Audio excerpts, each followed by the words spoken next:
C'est l'histoire d'un lycéen stigmatisé pour son homosexualité. C'est surtout un film intitulé PD et vu des millions de fois à travers le monde entier. Son réalisateur, le Picard Olivier Lalard, est l'invité de Vous êtes formidable ce matin. Bonjour Olivier, bienvenue sur le plateau de Vous êtes formidable. On va parler de ce film, bien sûr, et puis on va parler de vous aussi. Si on veut vous présenter en quelques mots, vous êtes originaire de Rémécourt, petit village près de Clermont, entre Creil et Compiègne. Et pour la petite histoire, déjà tout petit, vous monopolisiez le caméscope familial. C'est ça, oui. Je piquais un peu le caméscope de mon père. Des fois, j'étais obligé de le faire en douce d'ailleurs, parce qu'il n'était pas toujours très fan. Mais oui, je faisais des courts-métrages avec les petits caméscopes, avec les petites cassettes, et puis avec les copains. Vous filmiez quoi? On filmait tout ce qui venait. On faisait même, on a des heures et des heures de films. Alors souvent, c'est des films très nuls. Quand je les revois avec les années, j'ai vraiment honte. Mais voilà, on a fait des suites à Rambo, on faisait n'importe quoi, on faisait beaucoup de parodies.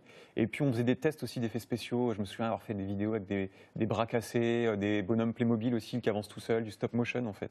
On faisait ça avec ce qu'on pouvait. Déjà très moderne. On essayait, ouais. Alors le film dont on parle ce matin n'est pas du tout une parodie. Ça s'appelle PD, un titre volontairement provocateur, on peut dire ça? Oui, en fait, à la base, j'ai voulu le faire parce que je fais beaucoup de courts-métrages dans des collèges et des lycées. Et en fait, en me baladant dans les cours de récré, j'entendais très souvent le mot PD de plus en plus. Et mais banalisé, en fait. Voilà, banalisé, c'est-à-dire qu'eux le disent, les jeunes le disent pas forcément dans leur tête de manière homophobe, mais pourtant ça l'est. Et du coup, ça m'a interpellé parce que je me suis dit, moi, quand j'étais au collège il y a encore quelques années, j'avais pas l'impression de l'entendre autant.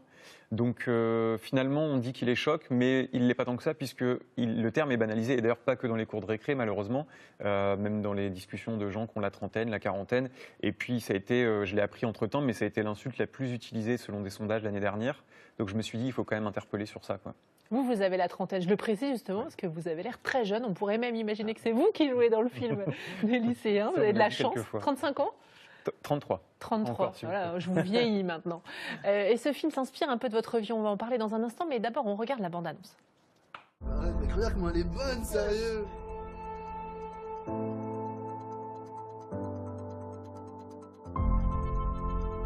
Tu aimes bien ce mec? Enfin, genre, tu l'aimes bien ou...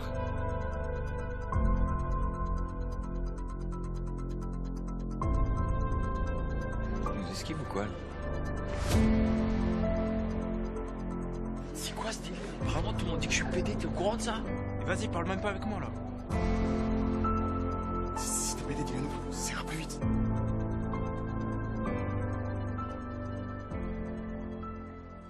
Le film est visible sur Internet, et ça c'est important de le dire, parce qu'il y a trouvé son succès en fait. Tout à fait. 2 millions de vues dépassées sur YouTube, vous vous attendiez à ça?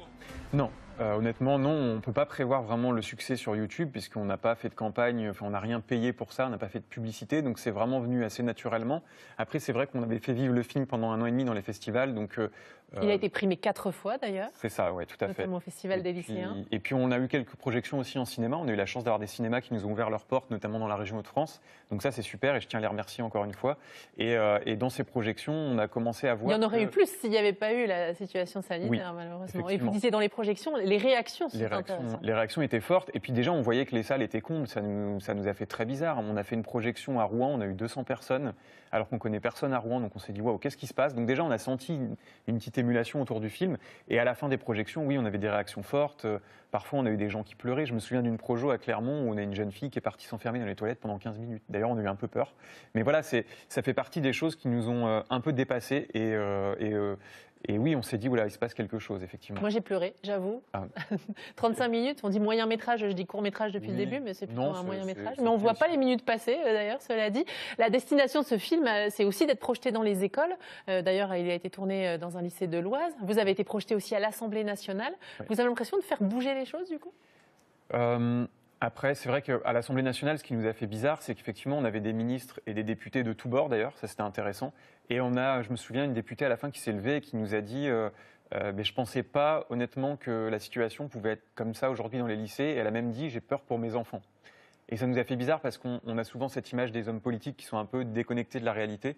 Et là, finalement, qu'il y ait une espèce de prise de conscience de ces gens-là, on s'est dit, waouh, peut-être que du coup, notre film, il est un peu utile aussi pour ça. Je voudrais qu'on regarde les premières secondes du film et qu'on en discute ensemble.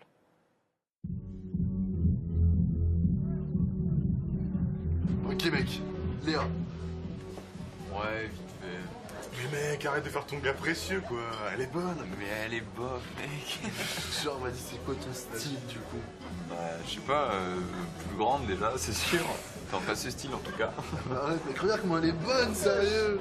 Ouais. Ce mec, on fait ça, nous c'est pour toi. Hein. Faut pas devoir signer toute ta vie, nous. Le personnage central est gay et ses copains le poussent à aller, la meuf regarde et tout. Et vous avez vécu ça? Alors, je l'ai vécu pas de la même façon. En fait, moi déjà, pendant très longtemps, je savais pas si j'étais attiré par les garçons ou par les filles. Et alors, je précise pas forcément que ce personnage est gay au départ. Il est simplement... On le comprend, en tout cas on le devine. Et en tout cas, lui, il va deviner tout simplement qu'il est attiré par un garçon parce que finalement, gay ou pas gay, ce qui est important, c'est avant tout l'histoire d'amour qui va se lier et qui va être un peu compliqué. Mais effectivement, c'est un garçon qui va découvrir ses sentiments et il y a une espèce de pression sociale comme ça des potes. Et ça, c'est typiquement la première scène du film. C'est une scène que j'ai vécue étant jeune. C'est-à-dire que quand on a 16, 18 ans, voilà, on est un mec, on doit s'intéresser aux filles. Et du coup, on a les potes qui nous mettent la pression. Et ça, vraiment, je l'ai vécu. Au-delà de l'homophobie, d'ailleurs, c'est cette pression sociale que vous dénoncez et que vous expliquez quelque part qu'il suffirait d'un regard ou d'un geste, ou plutôt de détourner le regard pour que ça s'arrête, en fait. Oui, c'est ça, parce qu'il y a aussi la pression sociale, il y a les codes. Parce que là, moi, j'ai choisi d'ancrer ce film dans l'univers de l'école, en tout cas du lycée. Et donc, tout le long du film, on est prisonnier avec ce personnage dans le lycée, avec tous ces codes où, voilà, il faut être viril. Si on est s'il y a un pote qui est gay, il ne faut pas trop traîner avec lui, sinon on pourrait croire qu'on est aussi gay. Enfin, voilà, il y a tous ces systèmes de rumeurs, de codes et de paraître, en fait, qui sont importants. Alors, je reviens à votre parcours, Olivier. Vous avez d'abord travaillé dans le tourisme, parce que finalement, le caméscope et les films un peu rigolos, vos parents n'y croyaient pas trop. Donc, ouais. Diplôme sur le tourisme. Vous travaillez à l'office de tourisme de Chantilly. Et puis, vous êtes sélectionné pour être figurant sur la série Merlin, tournée au château de Pierrefonds. Et là, votre vie change. Ouais, c'était en 2009. Je me souviens, j'étais pris en figuration et je suis arrivé sur le château. Et là, on était dans ce milieu un peu fermé avec tous les artistes qui étaient anglais. J'étais en costume de chevalier toute la journée et on nous a dit jusqu'à 1h du mat, voilà, là vous allez être dans la cour c'était une cour de château recréée avec plein d'éléments qui étaient ravagés par le feu et on nous a dit voilà, il y a un faux dragon qui va passer au-dessus, il y avait une fausse pluie, vous courez dans tous les sens, vous hurlez, vous avez peur et on devait ramasser des paysannes tremblantes au sol, enfin c'était génial et on a fait ça jusqu'à 1h du mat et quand je suis rentré le lendemain dans mon bureau à l'office de tourisme, tout calme devant mon ordi, avec mes 2 collègues, là je me suis dit ouais non en fait c'est pas ça ma vie quoi. Enfin là je me suis trompé et donc je suis revenu à cette passion de départ qui je pensais était qu'une passion et je pensais pas qu'on pouvait en vivre et en fait je me suis rendu compte sur ce tournage en discutant avec des gens que si on peut en vivre et donc je me suis dit allez je quitte tout, je plaque mon CDI et puis je vais faire une formation en 1 an sur Paris et je me lance quoi. Et ce tournage, donc, qui a marqué votre vie, on en a des images, celle de la 3e saison. Les fans venaient depuis l'Australie pour faire signer des autographes, y compris aux figurants. On regarde. C'était dingue. Rolling. 2809, take 2. And action. Colin, est-ce que tu savais qu'un dauphin s'adore avec un œil ouvert? Non. L'équipe de la série britannique est de retour à Pierrefonds pour la 3e saison des aventures du jeune magicien.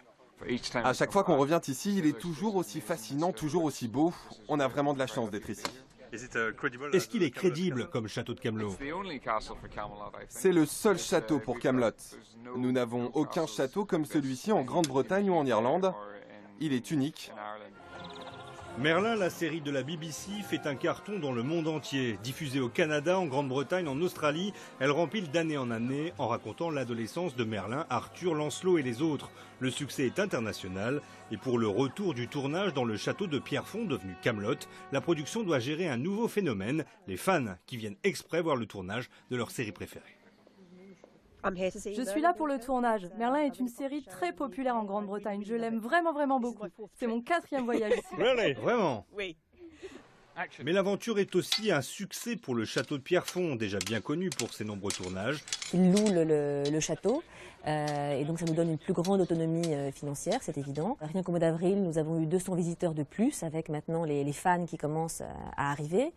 Et ça a également un impact sur l'image même du château. Le château qui entend bien transformer l'aventure Merlin. Tout l'été, l'opération Monument et Cinéma trouvera par exemple un écho particulier à Pierrefonds.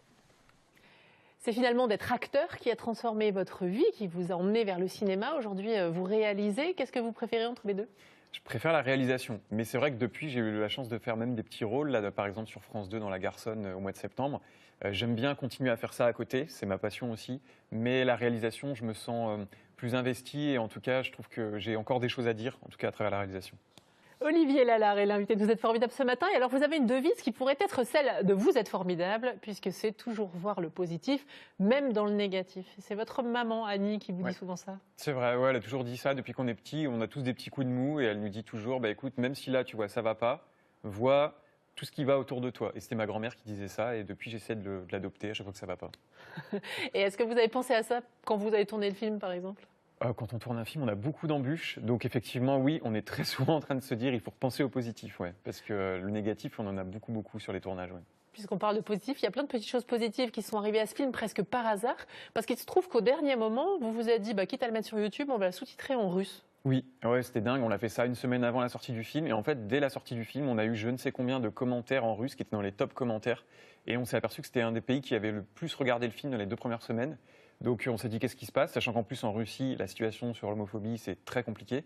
Donc ouais, on était hyper surpris. Et puis plein de messages à travers le monde. Vous recevez des messages de partout, y compris d'Inde? Oui, d'Inde, des gens d'Inde qui m'ont dit effectivement merci de faire ce film. Nous en Inde, c'est très compliqué, avec la pression, on est obligé de se marier avec des femmes, même quand on n'en a pas envie.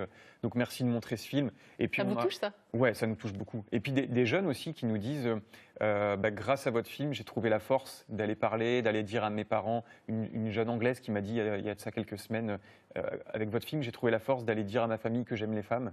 Je trouvais ça magnifique. C'est une victoire aussi pour vous. En parlant de victoire, vous partez perdant en général. Ça, c'est pour être sûr de ne pas être déçu. Alors ouais, ça, on me dit toujours... C'est quoi l'astuce? Mais en fait, on me dit toujours que c'est pessimiste, mais pas du tout, c'est tout l'inverse. C'est que par exemple, si je vais à un casting, je me dis, de toute façon, je m'en fous, je ne vais pas l'avoir. Comme ça, j'y vais sans pression. Si vous l'avez... Et en fait, si je l'ai, c'est génial parce que je m'attendais à pas l'avoir, donc c'est super explosion de joie. Et puis si je l'ai pas, je me dis, c'est pas grave, après tout, je m'y attendais. Donc en fait, dans les 2 cas, je suis gagnant finalement. C'est tordu, sachez-le. J'adore, ça marche bien, je vous assure. Vous êtes venu avec un objet pour notre décor. Oui.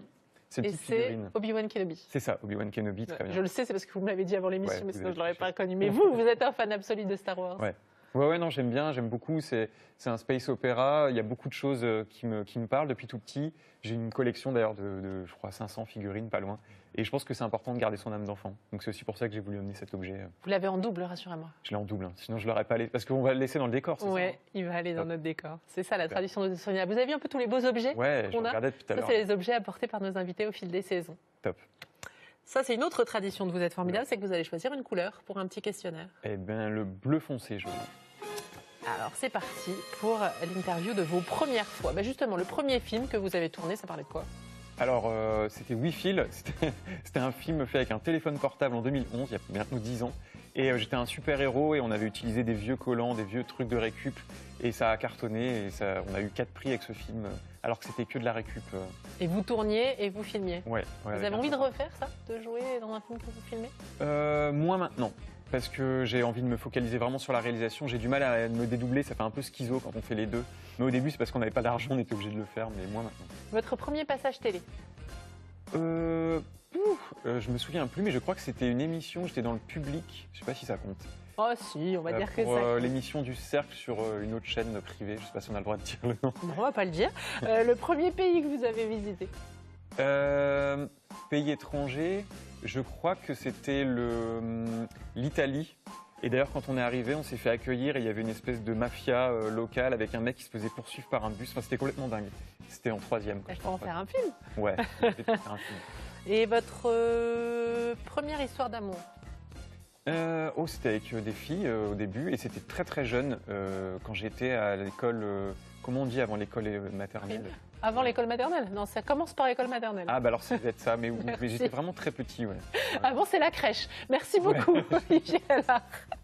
Hélène Caron, c'est notre photographe du jour. Elle est originaire de Picardie, assistante administrative et elle aime la lecture, le jardinage, les fleurs, la cuisine et la photographie qui lui permet de s'évader. Pour elle, c'est même une échappatoire. Elle fait principalement de la photo de paysages, de nature et de monuments. Elle publie ses clichés sur son compte Instagram Instant Photo 14 pour faire découvrir la région au plus de monde possible. Et ça tombe bien, nous aussi, on aime bien faire ça, faire découvrir la région à plein de monde grâce à vos photos. Est-ce que vous pourriez, vous qui êtes un adepte finalement quand même du tourisme, puisque vous avez travaillé en office de tourisme, nous envoyer des photos de la région de Clermont par exemple? Ah mais carrément, carrément. Vous allez le faire. Il y a une très belle église avec beaucoup de pavés, donc je vous enverrai. Ben voilà, je vais vous traquer jusqu'à ce que vous nous les envoyiez et on les diffusera un jour, un matin en fin d'émission. On en profitera peut-être même pour annoncer un autre prix à ce film qui en attend. Allez, merci Olivier d'être venu sur le plateau de Vous êtes formidable. On souhaite une excellente vie à votre court-métrage. Demain, je reçois un chanteur que tout le monde connaît. Écoutez ça. Vous avez reconnu? Ouais, mais j'ai triché. Ah oui, c'est comme Star Wars. Vous m'avez dit avant Parce que vous l'avez dit avant l'émission. Je vous ai dit avant que ce serait Frédéric François. Frédéric François sera mon invité demain sur le plateau de Vous êtes formidable, une émission à ne pas manquer. Tout de suite, vous avez rendez-vous avec l'équipe d'Ensemble c'est mieux, votre émission solidaire. Je vous dis donc à demain et je vous souhaite une excellente journée sur France 3 Hauts-de-France. Bye bye.